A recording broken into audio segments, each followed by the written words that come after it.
Well, where would we be without China, ladies and gentlemen? They not only manufacture almost all of our products, they manufacture our nightmares as well. And that gives us a chance to kind of see things that are coming down the road before they actually get here and maybe put up a roadblock of some kind. Hi, everybody. I'm Bill Whittle here with Steve Green and Alfonso Rachel sitting in for Scott Ott, who's a little bit under the weather. Great to see you guys. Gentlemen, another mile marker on the slow slide road down to hell has just been announced. The Chinese, of course, as we know, a totalitarian society, has virtually all of their citizens under video surveillance at all times. And that should be worrying to any free people anywhere. But we recently discovered in an article that the Chinese have now developed software that, are you ready for this? Not only identifies who you are, it identifies your emotional state. It can basically tell you whether you've been naughty or nice. It sees you when you're sleeping, and it knows when you're awake. And this ability to not only spy on your own people, but to be able to read the individual moods of individual, I almost said citizens, but citizens wouldn't tolerate that kind of thing. Steve, let's start with you. Free people have an instinctive resistance to being watched. It's something we don't need to have explained to us. We know it. We know it in our bones. My wife is Russian. She comes from a totalitarian society. And just as an example of what I'm talking about, traffic cameras are everywhere. If you're speeding, you are automatically detected speeding because you've gone from point A to point B faster than this. The cameras are on you. They write you an automatic ticket, which you have to pay. Certainly, we could have this technology here. There could be technology, very simple technology, to write a speeding ticket for every single person that speeds on every single road in American highways, and that would eliminate the budget deficit about 3.5 days, as far as I can tell. But free people are not willing to put up with that. We don't have GPS in our cars that automatically write us tickets when we go too fast. It's repulsive to us. It's almost a kind of a game like, well, if the cops want to catch me for speeding, they're going to have to catch me. This is a relatively trivial example of what China is doing on a very large scale, and that is essentially saying that detection of crime will be automatic, and not only automatic, it will be preemptive. In other words, Comrade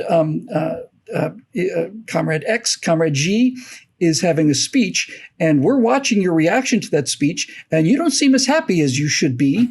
Therefore, come on down to the station and let's have a talk. Yeah, that's the example I mentioned backstage for our members, except the real world example of that was the famous Stalin speech, where everybody was afraid to be the first person to quit clapping, or they'd be the one taken out and shot. And what do you say? That thing went on for like 45 minutes? Can you just elaborate on that a little bit? Because that is a perfect example of what happens when you reach the kind of end goal that tyrants want, and that is a entire population lives in absolute terror. Can you just elaborate on that example? True story. Yeah, it is a true story. I think it was in the post-war period, after defeating the Nazis, but before Stalin died, and he'd give his big communist tough guy speeches, and all the party hacks would be there to applaud and cheer and whatnot.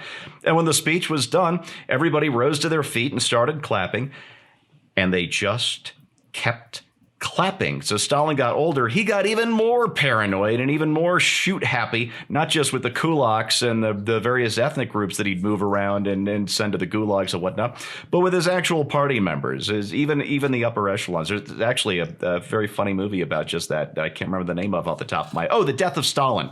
Watch that movie. It's brilliantly funny, and it's mostly true.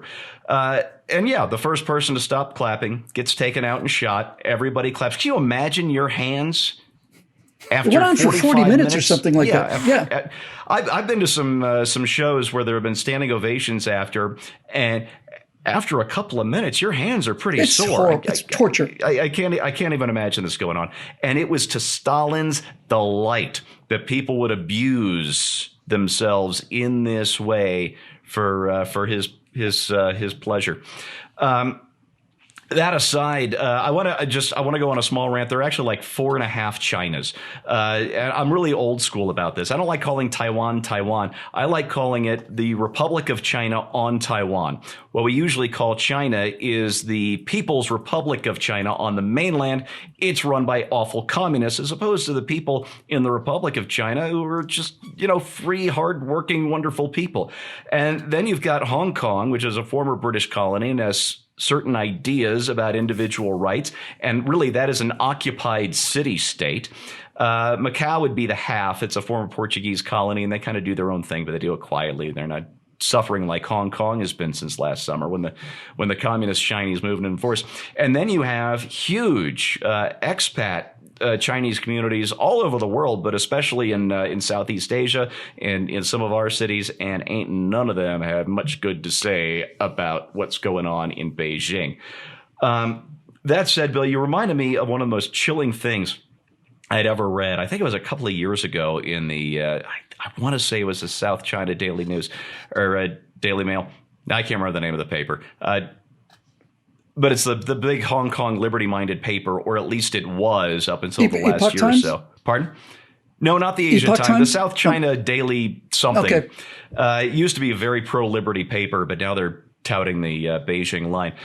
But they were talking about some of this evidence that was leaking out of what the Uyghur communities in China's West, and the detention camps, the re-education camps, the forced sterilizations and all that. And talking to a fairly average communist Chinese citizen who rather blasé just said, yeah, we'll wipe them out. And it was impossible to tell, since this was a print interview, whether this was an endorsement of what's going on in China, or just sort of an acceptance of it, because what is one person going to do against this cultural genocide, this slow motion genocide that Beijing is committing against the Uyghurs? What this person either failed to understand or couldn't say out loud, and as I said, there's no telling which it was, is whatever they're doing, whatever Beijing is doing to the Uyghurs, is coming to the rest of China next. Yeah, exactly. And here's an interesting segue, Zoe, from what Steve said to the question I want to ask you. I don't know if you know this, Steve. This is a true story as well. One of Stalin's speeches were packaged on the old, records, the big, easily breakable records, and his speech was 6 albums long, 6 individual discs long. And the end of the 5th disc was when he finished the speech, and the applause started, and the entire 6th disc was nothing but applause. Wow! Just think about that for a minute. Just 6 entire disc was nothing but 23 minutes of just nonstop applause, which was part of Stalin's speech. So there you go. And the reason I want to ask you about this, though, is this. We've talked a lot about on the Virtue Signal show that we do, and on a bunch of other things. And we talk about the idea of the truth being represented so often as light, as a flame, as light, that there is some quality to the truth that has to be excluded. You cannot project darkness into a room. All you can do is keep the light out. So when I see things like this and hear stories like this, and why a government has to have every single one of its citizens on camera, and now has to be able to determine what their emotional moods are in advance, it brings me back to the question I always ask, and I ask you many times when we deal with YouTube censorship and all the rest. And that's very simply this. What are they so afraid of? What are they so afraid of? A secure person can deal with criticism because a secure person is a secure person. I'm internally complete. I like people to like me, but if you don't, that's not really my problem. What is it that these people, these totalitarians, but specifically this Chinese government, what is it that they are so afraid of? And the word says that that darkness thing, it doesn't comprehend light. You're just going to have people who are just simply allergic to the truth. And it's one of those things that we can try to to get our minds around and stuff like that and try to relate to it, it's just simply not that simple. There's other elements that, I talk more in depth about, and I won't belabor that, here for this segment, but it's definitely worth exploring. But I'm looking at these people, man, and it reminds me of that Ren and Stimpy episode, man, where Stimpy was trying to make Ren happy, and they got this song, Happy, Happy, Joy, Joy. I'm going to force you to be happy. You're going to be happy, Ren. And we're going to have happiness manufactured by China. And then we got this, basically this emotional profiling. That's what it is. It's predictive. It's predictive. It's predictive criminality. We think you are likely to be a problem. Yes. Yeah. And the thing is, guys, this is being sold on America. This is wokeism. This manufactured, this artificial, people are being given over to artificial things. And these things are, while thinking that these things are natural, we could name a list of things that people are falling for as artificial, but they think that this is good for you and they think that this is nature. So even happiness can be something that can be manufactured, not something that's, innate. And, but China, it's like China overseeing or profiling people based on their emotions. I mean, how is this going to work? You're going to be a restaurant, you open up a fortune cookie, you don't have the correct response to what it is that you open up, and you're going to get taken out by the emotion Gestapo or something like that. How is this going to work? And even like, today, we're seeing people, I just saw that cat, was it John Cena kowtowing to China, called Taiwan a country. How dare you make any sort of acknowledgement, to their sovereignty. And I want to remind folks, we call China, China. China doesn't call itself China. China in its chief language calls itself Zhongguo, which means center of the earth. That's how they see themselves. And they are making themselves, and people are buying into China, making themselves this hub where they can actually determine how we're going to identify people based on their emotions. And you better have the right kind of emotions, and you better like where we're coming from. See, this is why things like this actually, on one hand, they alarm me and scare me. And on the other hand, they just fill me with not even hope, just certainty. If you ask the question what the Communist Party is afraid of, is they're afraid of the people. They're afraid of their own people. That's why they go to these measures. And that's why they promote, as Steve pointed out in one of his segments, why there's so much Chinese propaganda money invested in the United States to influence our opinion of China and so on.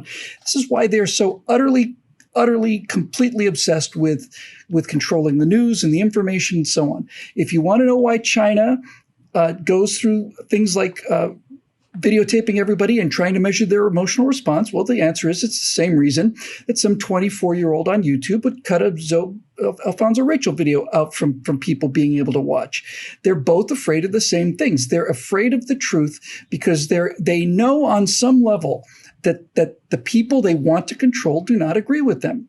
If they thought that they were right, if they genuinely felt that they were right, then there wouldn't be any censorship at all. They'd be proud of it. As Steve pointed out in an earlier segment, in our lightning round, talking about the Biden administration recently cutting off the investigation into whether or not this virus escaped from the Wuhan lab. It's the same argument.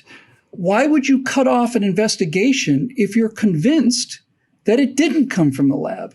If your position is that it could not possibly, it's scientifically impossible that this virus leaked from the lab, it came from the wet market. Well, if that's how you really feel, you would not only not cancel an investigation, you would invite as many investigations as possible to prove the statement that you're asserting is true. It's fear of the truth. And the reason I end up, as I said, not only hopeful, but just certain, is that while you can do enormous damage, millions of people were killed to maintain the terror state in the Soviet Union, millions of people, millions more killed in China and all the rest. I'm not nearly naive enough to say that this isn't damaging, but the fact of the matter is that the KGB and the NKVD and the OKW and all the other names that the Cheka that these murderers gave for themselves, they're gone. And the Gestapo is gone. And the Khmer Rouge is gone. And all of them are gone. All of them are gone. And we're still here. And they know this as well as we do. You cannot fight the truth forever. You can block it out and you can try to make enough noise to cover the sound of it, but you cannot fight the light, which is why all of us ultimately should be filled with good cheer. It's not that there's not bad things happening, and it's not that they're catastrophes. Of course they are. But you cannot create darkness. There is not a device you can make to project darkness into a room that has light in it. All you can do is block the light. And when the light is on your side, you not only have a powerful ally, you have the most powerful ally. And every attempt to paper up the windows and to lock the doors and to monitor the phone calls and to survey the population, they've all succeeded in the short term, but in the long term, every single one of them is dead and gone. And I like being on the side that's going to win in the end. For Steve Green and Alfonso Rachel, I'm Bill Whittle. Thanks so much for the members at BillWhittle.com who make this show possible. We'll see you next week on Right Angle.